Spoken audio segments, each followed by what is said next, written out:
Matter ये नहीं करता है कि आप कितने घंटे पढ़ रहे हैं, मैटर ये करता है कि आप किस तरीके से पढ़ रहे हैं। मैटर ये नहीं करता है कि आपको कहां जाना है, मैटर ये करता है कि आपका रास्ता कैसा है।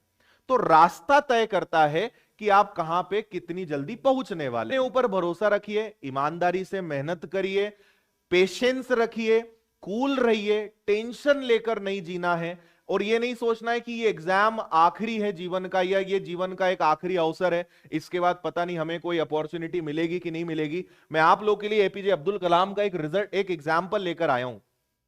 मैं अपने जीवन में इन्हें, बहुत सारे मेरे जीवन में ऐसे लोग हैं जिन्हें मैं आदर्श मानता हूं, उनमें शायद ये टॉप लिस्ट में ही होंगे। एक ऐसे इंसान जिनके शायद ही कोई हेटर हो, मैं बोलता हूं मैन विदाउट हेटर्स। हेटर समझते हैं जिनको कोई हेट करता हो, शायद ही कोई ऐसा इंसान हो जो इनको कहे कि मुझे ये पसंद नहीं है। शायद ही कोई ऐसा होगा, सब लोग इन्हें पसंद करते हैं। लेकिन आपको मैं एक मजे की बात इनसे जुड़ी हुई बताता हूं। आप लोग बोलते हैं ना कि अगर हमारा सिलेक्शन नहीं हुआ तो क्या होगा, या सर फेल होने का डर लगता है, असफल होने का डर लगता है। मैं आपको बोलता हूं, आप अब्दुल कलाम हुए, ठीक है, स्वामी विवेकानंद हुए, हमारे भीमराव अंबेडकर जी हुए, आप इन लोगों के बारे में पढ़ो तो आपको जो जीवन के कष्ट है ना, वो इनके जीवन का 1% भी नहीं है। इन लोगों ने जो झेला है, ये लोग जहां से उठकर आए हैं, और जितनी असफलता इन लोगों ने देखी है, हमने उसका कुछ भी नहीं देखा है, और हम डरते इनसे ज्यादा है। एपीजे अब्दुल कलाम के बारे में आपको नहीं पता हो तो मैं बता दूं, एयरफोर्स का एग्जाम था, देहरादून में इनका एग्जाम था, 8 वैकेंसीज निकली थी। आपको पता है 8 वैकेंसीज के लिए उस जमाने में 25 लोग एग्जाम देने गए थे, इनका 9वां नंबर आया था। 8 लोग चुने गए थे, इनका 9वां नंबर आया था। असफलता की शुरुआत ही यहां से हुई थी। पापा नाव चलाते थे, बचपन में अखबार अखबार बेच के जो है घर परिवार इन्होंने चलाया है। किसे पता था कि उस एग्जाम में फेल होने वाला इंसान किसी दिन भारत में मिसाइल मैन और राष्ट्रपति बनेगा।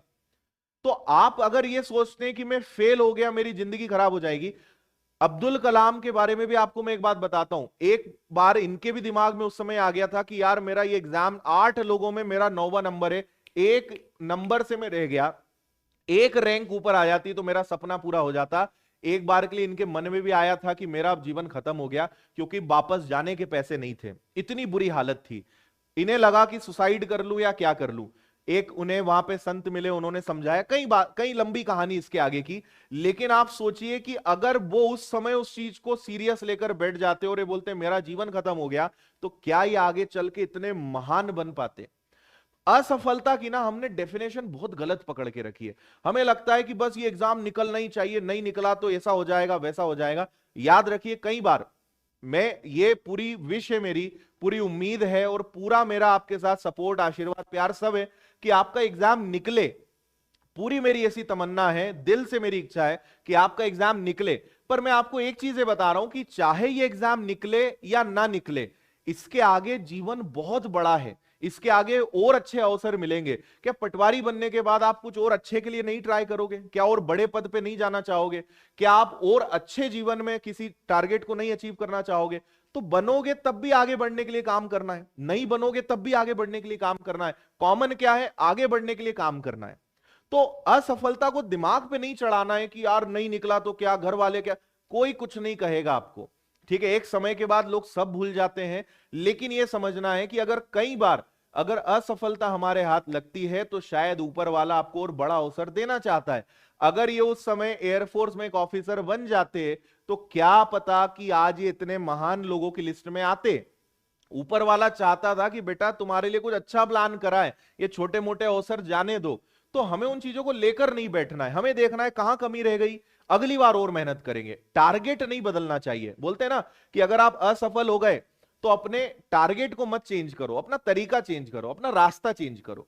तो सबसे बड़ी आज की डेट में दिक्कत क्या है कि हम एक तो सोशल मीडिया और बाकी चीजों को देखते देखते इतने ज्यादा टेंशन में आ जाते हैं कि मुझे तो फटाफट सफल होना ही है ना। जैसे जैसे वीडियोस का टाइम कम होते जा रहा है, पहले 1-1 घंटे के वीडियोस आते थे, अब हमें 25 सेकंड 30 सेकंड के अंदर मोटिवेशन चाहिए।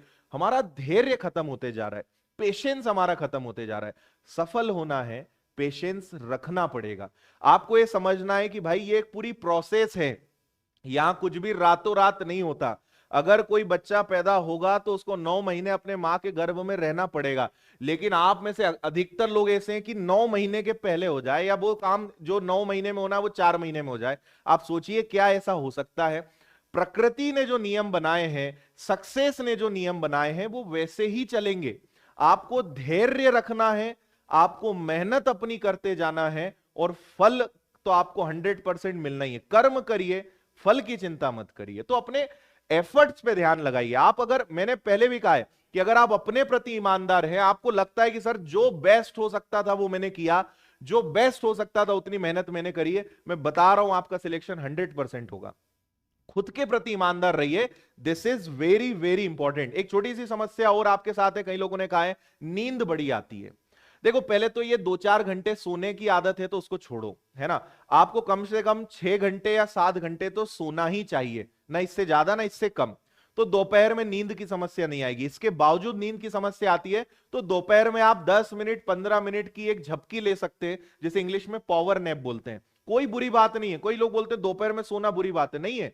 सोना बुरी बात है, लेकिन झपकी लेना बुरी बात नहीं। और झपकी का मतलब होता है 5, 10, 15 मिनट। तो आप देखेंगे कि 2 बजे 3 बजे खाना खाने के बाद नींद आ रही है, कोई दिक्कत नहीं है, 10 मिनट की झपकी ले लो, आप रिचार्ज हो जाओगे, शाम तक बहुत अच्छे से पढ़ पाएंगे। तो कोई बुरी बात नहीं है। लेकिन एक जो सफिशियंट हमें नींद चाहिए 6-7 घंटे की, वो जरूर लीजिए, उसमें कटौती मत करिए, बाकी समय मेहनत करिए। लेकिन नींद कम है, आपके दिमाग पे असर पड़ने लगेगा, आप बहुत थका हुआ महसूस करेंगे, एफिशिएंसी कम होगी, आपकी पढ़ाई, आपकी मेहनत का कोई मतलब वहां पे नहीं निकलना है। तो एक तो ये ध्यान रखिए, होली, त्योहार, शादी ब्याह, ये सब फिर से चालू होने वाले हैं। एग्जाम भी इस बीच में है। मैं पहले भी बोल चुका हूं, बेरोजगारों का कोई त्योहार नहीं होता है। अपना त्योहार तभी जब सिलेक्शन हो जाए। इस बार होली बेरंग मना लेना, इस बार जैसे तैसे कर लेना, ना मनाओ। मैं, आप लोगों के कारण मैं होली नहीं मना रहा इस बार। मैं कहीं नहीं जा रहा हूं, और ऐप पर, यूट्यूब पर क्लासेस कंटिन्यू चलेगी। तो आप लोग, मेरी तो लाइफ सेटल है ना, पर आप लोग की लाइफ सेटल करने के लिए इस बार मैं कहीं नहीं जा रहा हूं, मैं होली नहीं मना रहा हूं, और आप लोगों को मैं उस दिन भी पढ़ाते हुए दिखूंगा। तो बेरोजगारों का कोई त्योहार नहीं होता, ये बात दिमाग में बैठा लो। इस बार इतनी मेहनत कर लो कि अगली होली जो है वो सरकारी नौकरी वाली हो, पूरे रंग भरे पड़े हो अपनी लाइफ में। बस ऐसा कुछ करना है, ठीक है। कुछ चीजें मैं आपको बता देता हूं जो आपके डेली रूटीन में होना चाहिए। अगर आप 10-15 घंटे, क्योंकि हम यूट्यूब पे भी आपको प्रैक्टिस करा रहे हैं, ये जो समय है ये प्रैक्टिस का है, ये विशेष रूप से ध्यान रखें। जितनी प्रैक्टिस करोगे, जितने ऑब्जेक्टिव्स लगाओगे, जितने एमसीक्यूज लगाओगे, उतना आप फायदे में रहोगे। क्योंकि प्रैक्टिस से आप टाइम मैनेजमेंट सीखोगे। प्रैक्टिस से जिस क्वेश्चन में 1 मिनट लगता है, लगातार काम करने से धीरे धीरे जो है वो 30 सेकंड 20 सेकंड पे आ जाएगा। पहले भी बोल चुका हूं, एक बूंद अगर रोज गिरे तो पत्थर में छेद कर सकती है ना। तो लगातार हमें काम करना है, सफलता मिलेगी ही मिलेगी।